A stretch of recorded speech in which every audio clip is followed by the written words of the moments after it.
Bore కొట్టినప్పుడు, చిరాకుగా ఉన్నప్పుడు ఏదో ఒక వంక పెట్టుకొని బయటికెళ్ళాలి. అలా వెళ్తే కొంచెం రిలీఫ్ అవుతాం. ఇలా ఎంతమంది అనుకుంటారు? అందులో నేనొకదాన్ని. చాలా రోజులైంది టీ తాగక అని చెప్పేసి మా వాడిని బతిలాడుకొని టీ షాప్‌కి తీసుకెళ్ళాను. అక్కడికెళ్ళాక బెల్లం ఇలాచి టీ ఆర్డర్ ఇచ్చాను.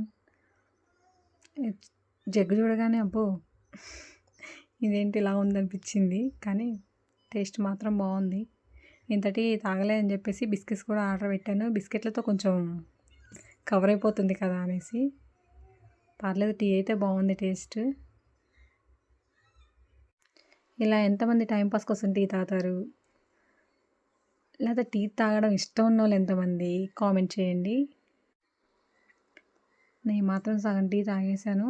తర్వాత నా వల్ల కాక వదిలేసి మా వారికి కనపడకుండా కప్పు పక్కకు పెట్టి బయటకొచ్చేసా. లేదంటే నెక్స్ట్ టైం తీసుకెళ్లరు. టీలో ఏముందో తెలీదు కానీ నిజంగానే ఒక్కోసారి మంచి రిలీఫ్ ఇస్తుంది. ఇక్కడ దగ్గరలో ఉన్నోళ్ళు ఒకసారి ఈ టీ ట్రై చేయండి. బాగుంది టేస్ట్ అయితే. బెల్లం ఇలాచి టీ, సారపాక సెంటర్‌లోనే. మా ఆయన ఏంటో అంత వేడిగా ఉన్న టీ గబగబా తాగేసి అక్కడ పెట్టేసి వెళ్ళిపోయారు. చాలా గ్రేట్ అబ్బా!